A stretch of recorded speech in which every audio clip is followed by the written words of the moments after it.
In this lesson, we are going to learn how to find the absolute minimum and maximum of multivariable functions which are continuous on a closed and bounded set. So let's take our very first example.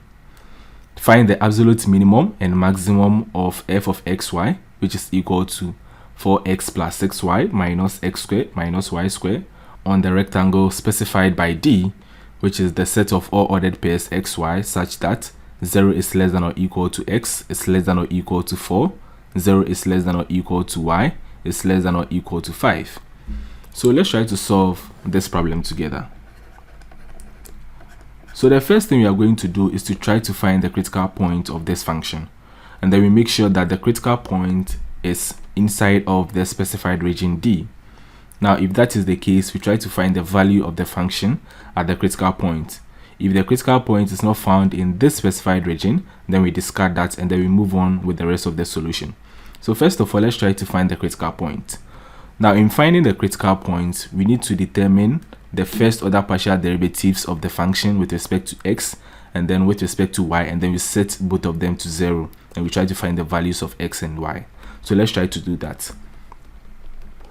So we try to find fx, we differentiate this function with respect to x, and then we keep y as constant. So we differentiate 4x and then we have 4. We differentiate 6y, that goes to 0. We differentiate negative x squared, that becomes negative 2x. And then we differentiate negative y squared, that also goes to 0. So we have fx to be equal to 4 minus 2x. Next we move on to fy. We differentiate this, 4x, we have 0. 6y, we have 6. Negative x squared, it goes to 0. Negative y squared, we have negative 2y. The next thing is we are going to set each of them to 0. And then we try to find the values of x and y. So for the first one, for fx, we are going to transpose negative 2x to the left hand side, and that will be equal to 4. We divide through by 2, and then we have x to be equal to 2. So this is the value of x. Also for fy, we transpose negative 2y to the left hand side, so that we have 2y equals 6. We divide through by 2, and thus we have y to be equal to 3. Therefore, we have our critical point. We have the critical point to be the point 2, 3. Now let's check if this critical point is found in this region D. Now we have an x interval from 0 to 4 inclusively, and then you realize that 2 is found in this interval. That is for x. Also for y, we have 0 to 5 inclusively, and then you realize that 3 is also found in this interval. Hence, the critical point is found in this specified region. Now, if that is the case, then we try to find the value of the function at this critical point. So that is given by f of 2, 3. We are going to replace x with 2, y with 3 in this function. So we are going to have 4 times 2 plus 6 times 3 minus 2 squared minus 3 squared. So that's equal to, we have 4 times 2, that is equal to 8, plus 6 times 3, that is 18, minus 2 squared, that is 4, 3 squared, 9. So 8 plus 18, that is 26, minus 4 is 22, and then minus 9 is 13. Therefore, we have the value of the function at the critical point to be equal to 13. Now, at this point, this value can either be a relative minimum or a relative maximum. At this point, we don't actually know what this value represents. So let's continue with the second step of the solution. Now, in the second step, what we are going to do is we are going to find the extreme values of the function on the boundary of the rectangular region. We try to find the extreme values of the function on the boundary of the rectangular region. In doing so, the first thing we are going to do is to represent this region graphically. And so we are going to have the xy plane here. We have this to be the y-axis and that to be the x-axis, and this to be the origin. Now we have an x interval from 0 to 4. So let's say this is 0 and then that is 4 on the x-axis. Also for the y-axis, we have from 0 to 5. And then we try to complete the rectangle. So this becomes the point 0, 0. Here we have 4, 0, 0, 5, and then 4, 5. And then this region is the region specified by D, including the boundary points, or including the boundary. Now this rectangular region has 4 line segments, so we can name them or we can label them. So L1, L2, L3, and then L4. Now notice that the absolute minimum or maximum of the function can either occur inside of this region or on the boundary. So we also need to investigate the point on the boundary of this region. After we found the critical point which occurs inside of this region, so for the critical point 2, 3, it occurs somewhere here, inside of this region. That is the point 2, 3, the point 2, 3. So after finding the critical point which occurs inside of this region, we also need to investigate the points on the boundary of this region. So what we are going to do is, first of all, we are going to consider the first line segment, which is line 1.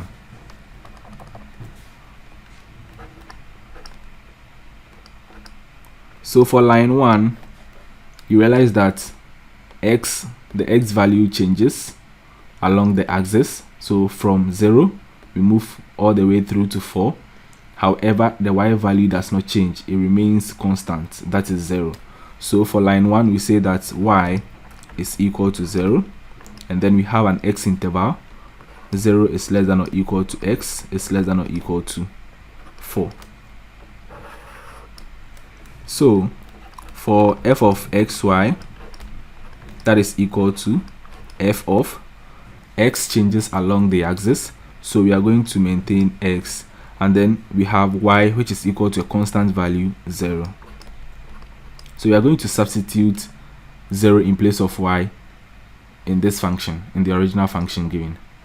So we have 4 times x, so 4 times x remains as such, plus 6y. Now 6 times 0 is 0, so we are going to leave that one out, minus x squared, and then negative y squared, negative 0 squared is still 0. So we are going to have f of x0 to be equal to 4x minus x squared. Now, because we want to find the absolute minimum and maximum, we are basically going to focus on the endpoints or the end values. So we're going to consider when x equals 0, we are going to have f of 0, 0. So this time x becomes 0, and that is equal to, we are going to have 4 times 0 minus 0 squared, and that's equal to 0. Again, we have when x is equal to 4, so we evaluate f of 4, 0, and that's equal to, we have 4 times 4 minus 4 squared. Now 4 times 4 is 16, 4 squared is also 16, so 16 minus 16, that is also 0. Again, notice that this function that is f of x0 is a quadratic function. And for a quadratic function, we are going to have either a relative minimum or a relative maximum somewhere, which may constitute to an absolute minimum or an absolute maximum. Now, because the coefficient of x squared is negative, it means that we have a relative maximum. So let's try to find that relative maximum. Therefore, we are going to find the first derivative of this function with respect to x. Therefore, we are going to have f prime of x 0, and that will be equal to 4 minus 2x, that is from here, and then we set that to 0, and then we try to find the value of x. So we are going to have 2x equals 4, and then we divide through by 2 so that we have x to be equal to 2. Now we are going to put this x back into this function or that equation. So we have f of 2, 0, and that's equal to 4 times 2 minus 2 square. Now 4 times 2 is 8 minus 4, and that is 4. So we have f of 2, 0 to be equal to 4. Now let's move on to the second line segment. The second line segment, that is L2. Now along this line, you realize that the x value does not change. However, the y changes along the line. So we have x to be equal to a constant value, which is 4. And then y has an interval. 0 is less than or equal to y is less than or equal to 5. So we are going to have f of xy, that is equal to f of, we have x to be 4, so 4, and then y. So that will be equal to, we are going to have 4 times 4 plus 6y minus 4 square minus y square. So we have 4 times 4, which is 16, and then 4 square, which is also 16. So these two go to 0, and then we have 6y minus y square. So 6y minus y square. So when y is equal to 0, then we have f of 4, 0 to be equal to 6 times 0 minus 0 square, and that's equal to 0. And then when y is equal to 5, when y is equal to 5, we have f of 4, 5, and that's also equal to 6 times 5 minus 5 square. 6, 5 is 30, 5 square is 25. So 30 minus 25, we have 5. Now because this is also a quadratic function or a quadratic equation, we try to find the first derivative of this function. That's f prime of 4y, and that's equal to 6 minus 2y, and then we also set that to 0. So we are going to have 2y equals 6. We divide through by 2, we have y to be equal to 3. We are going to put this 3 back into this function. Therefore we have f of 4, 3 equals 6 times 3 minus 3 square, and that's 18 minus 9, and that's equal to 9. Now let's move on to line 3. Now along line 3, we have x changing from 0 through to 4, and then y becomes constant, which is 5. So along line 3, we have y to be equal to 5, and then 0 is less than or equal to x is less than or equal to 4.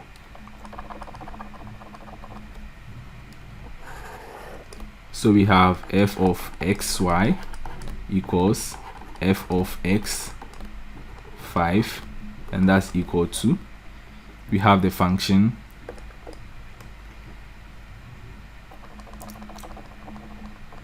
so we have 4 times x plus 6 times y, and then y is 5 minus x square, so minus x square minus 5 square. So we are going to have this to be equal to, now 6 times 5, that is 30 minus 5 square, which is 25. Therefore we are going to have 4x minus x square plus 5, because 30 minus 25 is 5. Next, when x is equal to 0, we have f of 0, 5, and that's equal to, we have 4 times 0 minus 0 square plus 5.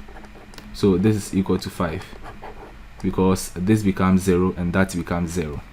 And then when x is equal to 4, then we have f of 4, 5 to be equal to 4 times 4 minus 4 square plus 5. So 4 times 4 is 16 minus 4 square, which is also 16, and then plus 5, that also becomes 5. So we have this also to be equal to 5. notice that this is also a quadratic function, which means that we can either have a relative minimum or maximum somewhere. Now, because the coefficient of x squared is negative, it means that we have a relative maximum. So we try to find the first derivative of this function with respect to x, and then we have f prime of x5, and that is equal to 4 minus 2x, and then we set that to 0, so that we have 2x equals 4. We divide through by 2. We have x to be equal to 2. We put x equals 2 in here, and therefore we have f of 2, 5. That's equal to 4 times 2 minus 2 square plus 5. Now 4 times 2 is 8. 8 minus 4 is 4, and then 4 plus 5 is 9. So we have this value also to be equal to 9. Lastly, we move on to line 4. Along line 4, we have x remaining the same, that is 0. Y changes over the interval or over the line from 0 to 5. So x remains 0. X is equal to 0. We have the y interval. 0 is less than or equal to y is less than or equal to 5. So we have f of xy to be equal to f of 0 y. We have 4 times x, so that becomes 0 plus xy minus x square, which is also 0, minus y square. So this is f of 0y, f of 0y. So when x is equal to, when y is equal to 0, when y is equal to 0, therefore we have f of 0, 0, that's equal to 6 times 0 minus 0 square, that is equal to 0. Again, when y is equal to 5, we have f of 0, 5 also to be equal to 6 times 5 minus 5 square, and this is equal to 5. And then we also try to find the first derivative of this function. With respect to y, we have 6 minus 2y equals 0. We have 2y equals 6. We divide through by 2, and then we have y to be equal to 3. We are going to put y equals 3 back into this function. Therefore, we have f of 0, 3 equals 6 times 3 minus 3 square. So 18 minus 9, and that is equal to 9. Now at this point, we are going to compare all the values that we've obtained. We want to find the highest value. So the highest value becomes the absolute maximum value. We have a 9 here. We also have a 9 here. Let's move forward. We also have a 9 here. And then we have a 13 here. We have a 13 here. And this happens to be the value of the function at the critical point. So we are going to have the highest value. We have the highest value to be 13. And that is the absolute maximum value, that is 13, and it occurs at the point 2, 3. It occurs at the critical point. Now let's find the least value. So we have a 0 here. In fact, we have 2 zeros here. We also have another 0 here, and then I think we have a last 0 here. Now this 0 occurs at the point 0, 0. This occurs at the point 4, 0. We also have 4, 0, and then 0, 0. So we have the least value to be 0, and then occurs at the point 0, 0, and then 4, 0. Therefore, the absolute minimum value is 0, and then it occurs at the point 0, 0 and 4, 0.